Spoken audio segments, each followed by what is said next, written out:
Sai Ram. When we examine and explore the great epic, the Mahabharata, we get multiple lessons. One very important and critical lesson we learn is from the incident that happened just before the great Kurukshetra war. The Kauravas on one side and the Pandavas on the other, both of them are trying to forge alliances so that they are the stronger unit in this war. Both of them were keen on an alliance with the Yadavas. The Yadavas is that family into which the Lord as Krishna chose to be born. Now, Arjuna and Duryodhana, both of them head to the palace of Lord Krishna, and when they enter his inner chambers, they see that he is asleep. Duryodhana goes first because he has arrived first and sits at the head of Lord Krishna, whereas Arjuna, who comes later, goes and sits at the feet of Lord Krishna. When Krishna wakes up, he looks and he sees Arjuna and he says, "Hey Arjuna, what do you want?" And at that time Duryodhana says, "I was here first, fulfill my wish." Krishna says, "You might have been here first, but I saw Arjuna first." And now Duryodhana is very tense because if Arjuna asks for the support of the Yadavas, what will he do? And as expected, Arjuna seeks the help of Krishna and the Yadavas. At that time Duryodhana says, "Krishna, I had come here first and I too wanted to ask from you the same thing. Is it right on your part to offer this to Arjuna?" And Krishna, the Lord, is always very just. He says, "Okay, here is my proposal. On one side will be my entire army, the Narayani Sena, the famed Narayani Sena that has never seen defeat in its life. And on the other side, me alone. But I will be unarmed. I will not take up weapons. Now you choose. Do you want me or my army? Me or army?" And now Duryodhana again is tensed because Krishna says, "Arjuna, you have the first choice because I saw you first." And then Arjuna says, "Lord, I just want you. Krishna, you be on our side. I don't care about anything else." Duryodhana is jubilant at this time because this is what he wanted. He wanted the important, powerful and most magnificent Narayani Sena, and Arjuna was just handing it over to him on a platter. And so he says, "Krishna, what can I do if that is Arjuna's choice? It's okay. I shall be content with the army." We all know how the Mahabharata war went on. Krishna, the Lord, unarmed on one side, was enough to guide the Pandavas to a victory that was in every sense inconceivable and impossible. Dear brothers and sisters, when we are on the side of Dharma, when we are on the side of God, it doesn't matter who the opposition is, what the opposition is. We just have to ensure that we choose God always. We choose Dharma always.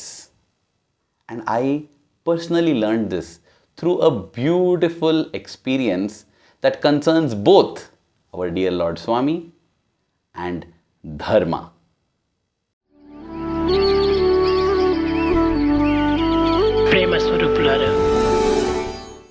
From the year 2003, Bhagawan began to grant us, the students, one very special chance. He began to allow us to put up multiple programs in his physical presence in the Sai Kulwant Hall. Swami would sit on the stage, and in the small gap that existed between where Swami was seated and where the students were seated, in that small corridor or street, we would put up programs. We began to call them as street plays or corridor programs.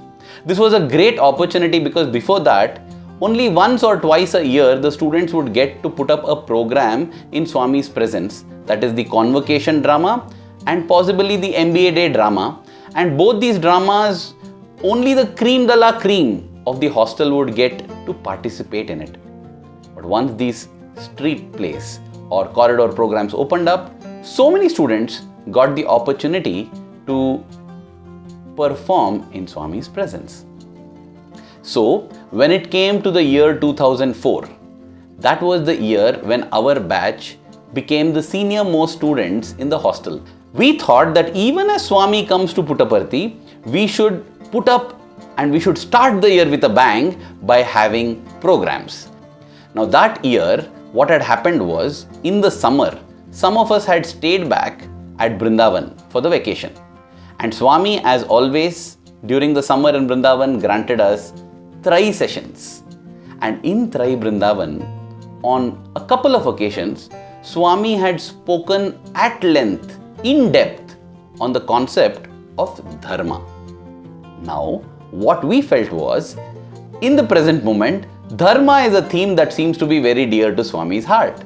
So, why not surprise Swami with a program on Dharma when he comes to Prashantinilayam? I say when he comes to Prashantinilayam because on May 31st, the vacations ended and all of us had to join the hostel in Puttaparthi. Now on the 7th of June, Swami arrived to Puttaparthi. He came to Prashantinilayam and it was a grand welcome to him. It was a great thrill in our hearts and we felt very special because just on that same day, we had thought of putting up a program. And Swami's arrival to Prashantinilayam almost made us feel as if, hey, look here, we are thinking of doing something for Swami and Swami has come running to Puttaparthi to witness it. And thus began our preparations. Now, when we wanted to put up a program on Dharma in Sai Kulvanthal, there were a couple of problems. The first problem was that since this was the beginning of the year, all the self-reliance or the different departments in the hostel were not yet up and running and fully functional.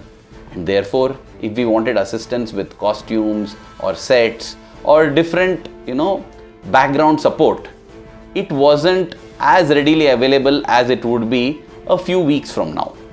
The second problem was that Dharma in itself is such an intricate, deep, quite a complicated theme, and it is not easy to come up with a program within 1 or 2 days.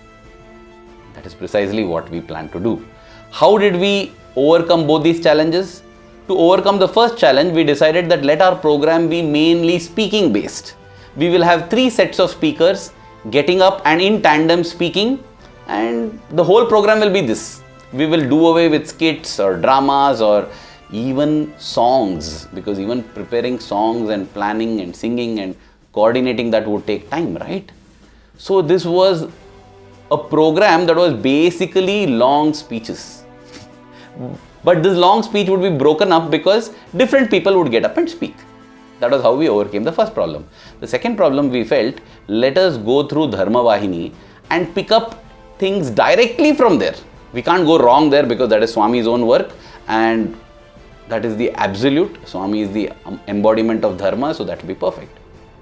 And can you believe it? On the morning of the 10th of June, we went to the warden and said, sir, we are ready to put up a program in front of Bhagawan. The warden was very surprised. And those days, it would be very, very informal. Swami is always direct. He doesn't keep any intermediaries. So, Swami would come and directly ask, what is the program? And that's it, we would put it up.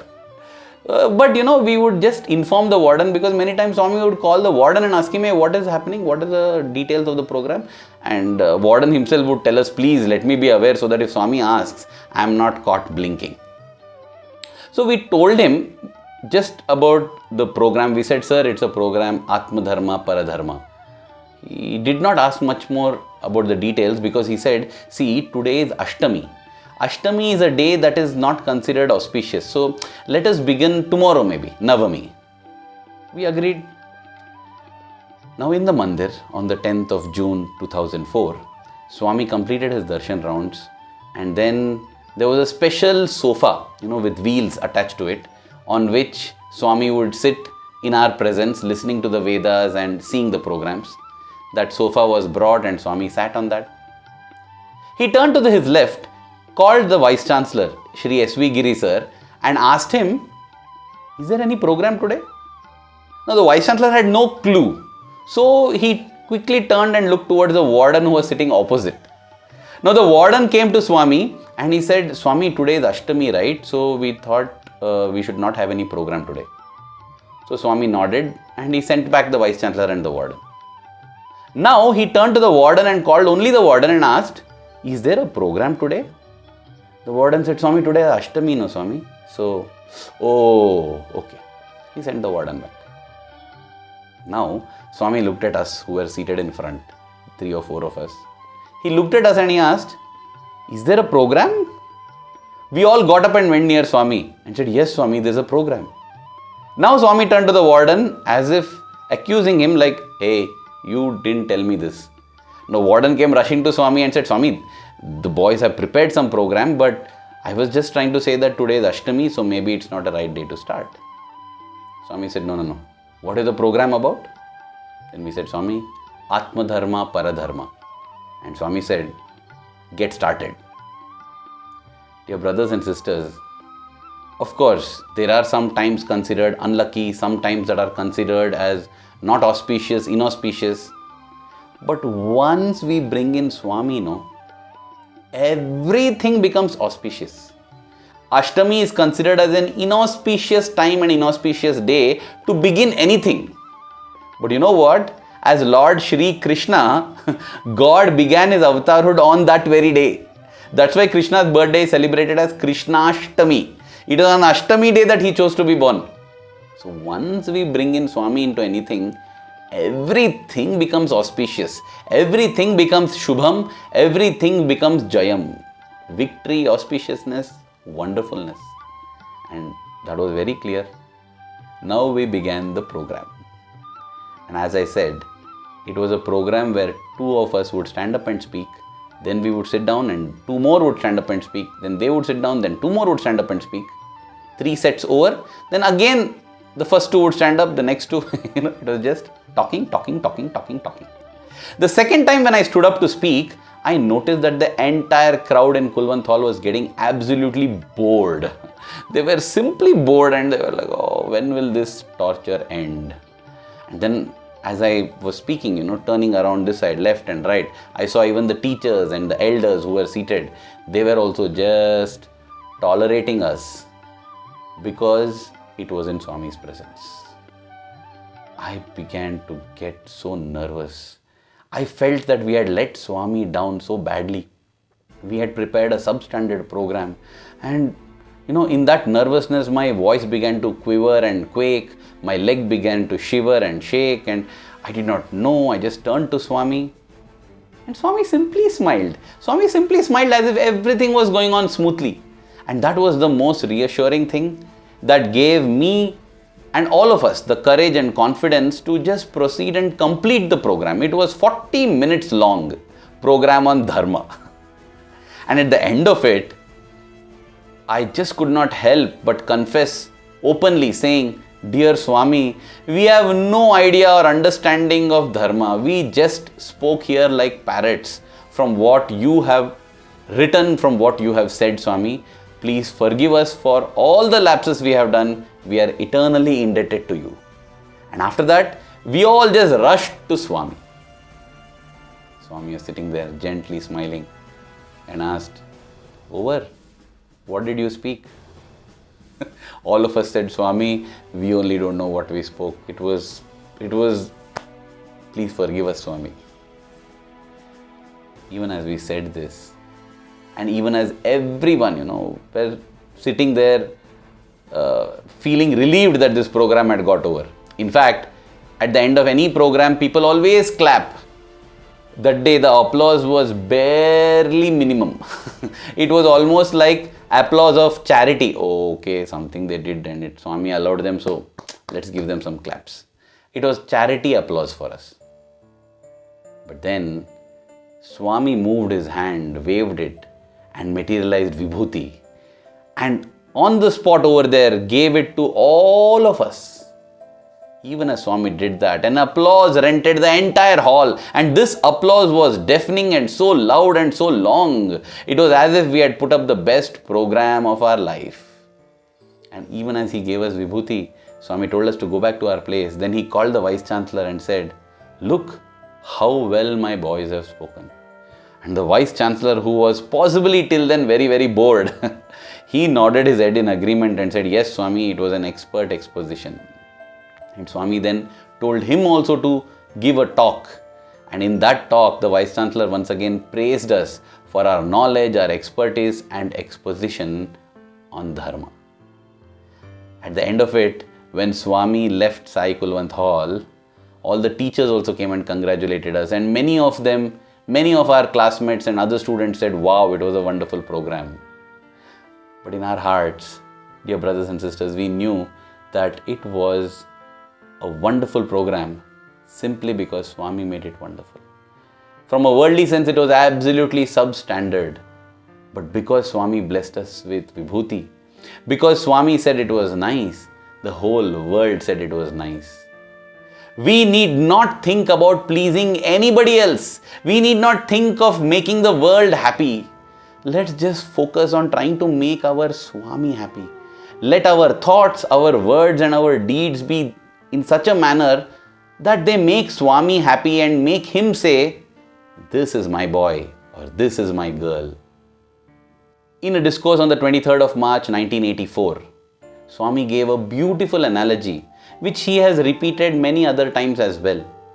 Swami said, when you look at a coconut tree, a tall coconut tree bearing so many coconuts, when there is sunlight, there is also the shadow of the coconut tree, which is equally long and bearing as many coconuts as the tree.